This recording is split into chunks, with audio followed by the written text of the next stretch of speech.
everyone, and welcome back to High Fantasy Writing. My name is April, and as you can maybe possibly see, I have not been uploading for a while. My hair has changed, it's even growing out a little bit in the roots. That's how long that I have not been filming videos, uploading. The video that I just uploaded right before this one, I had filmed it and edited it way back in November of 2020, and then I just never uploaded it.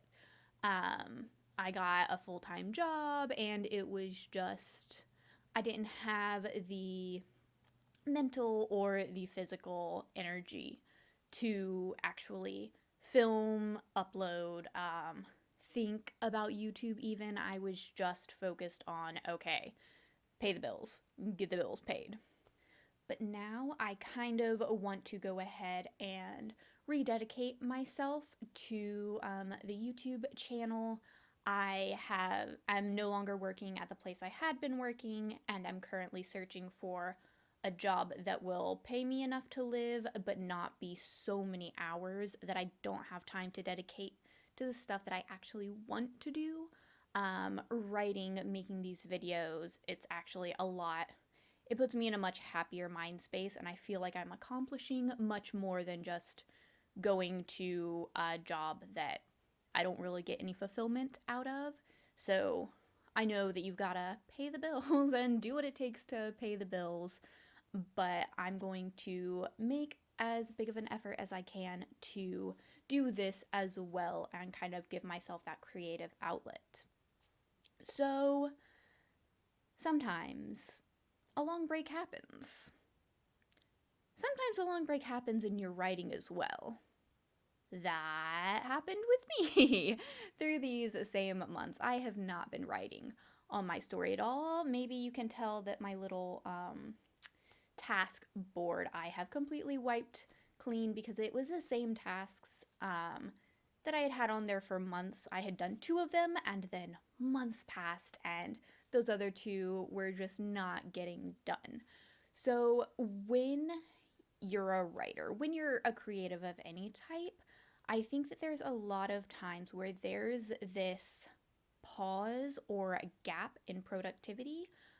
You feel like, well, maybe you feel like there's a gap in productivity because you're not producing content, you're not producing videos, you're not producing art, you're not actually writing. And so that can make you feel like I'm not really doing what I should be doing. Maybe it makes you feel like you're lazy. I've talked about this in other videos with the bad writing advice, where it's you're a bad writer if you don't write every single day. If you take a break, then that means you're not really dedicated to writing. You're not really a writer. And I feel like that's so toxic. It's a terrible mindset, and it can really break you down as a person who's usually writing, drawing, that sort of thing isn't your main source of income, if it's a source of income at all. And so putting all of this pressure on yourself that if you take a couple months off, if you just don't feel motivated to be able to get back into writing, if all you can do at the end of the day after you work is just sit and watch YouTube videos. I think it's important to know that that's okay. That doesn't mean that you're not really a writer. It doesn't mean that you're really just bad at being a creative. Everyone has times where you've just got to stop and you've got to take a breath.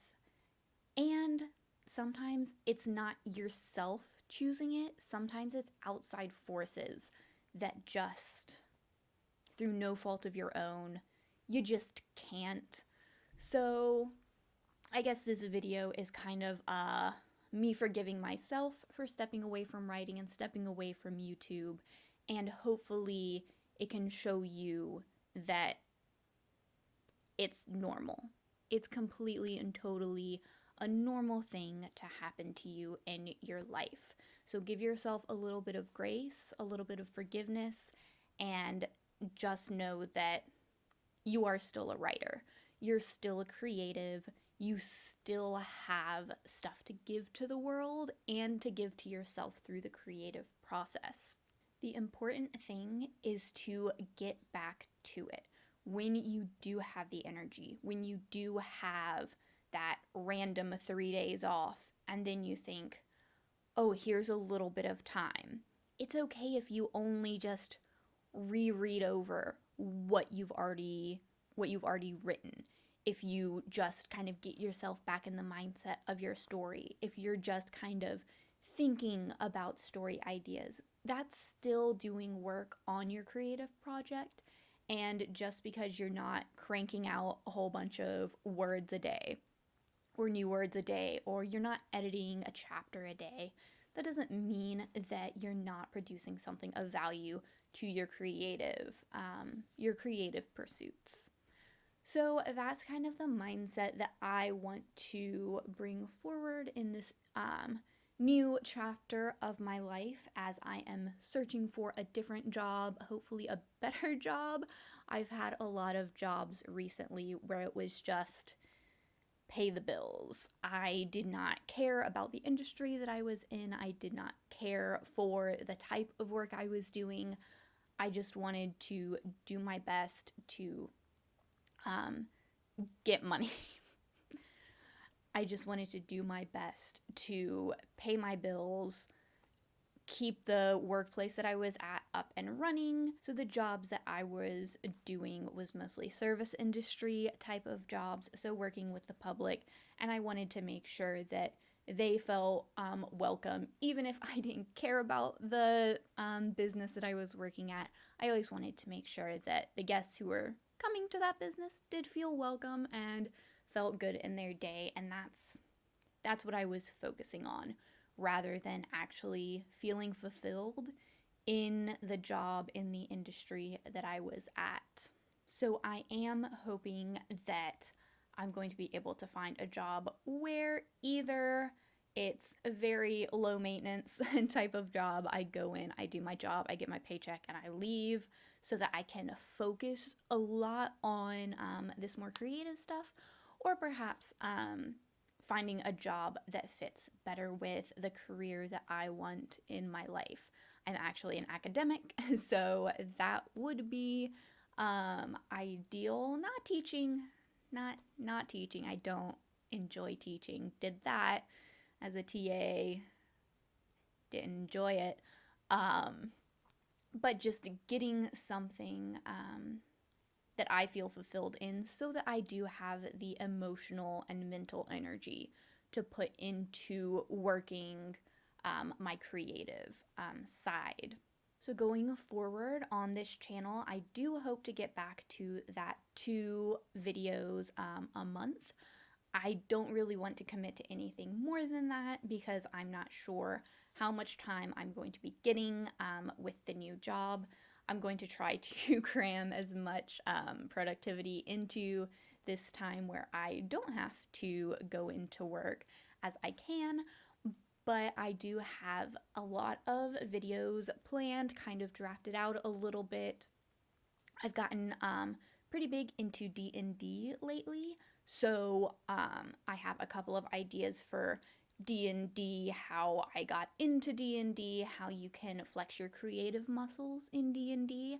I am both a player and a dungeon master, so just different videos focusing on being a dungeon master. How do you bring your writing skills to being a dungeon master, how it differs from writing a novel, which I have found it differs a lot from writing a novel because you're not the only author. You're not even the primary author. So look forward to some D&D videos, Dungeons and Dragons, if you don't know. Sorry, I just kind of slipped into that shortened version without actually letting you know in case you didn't.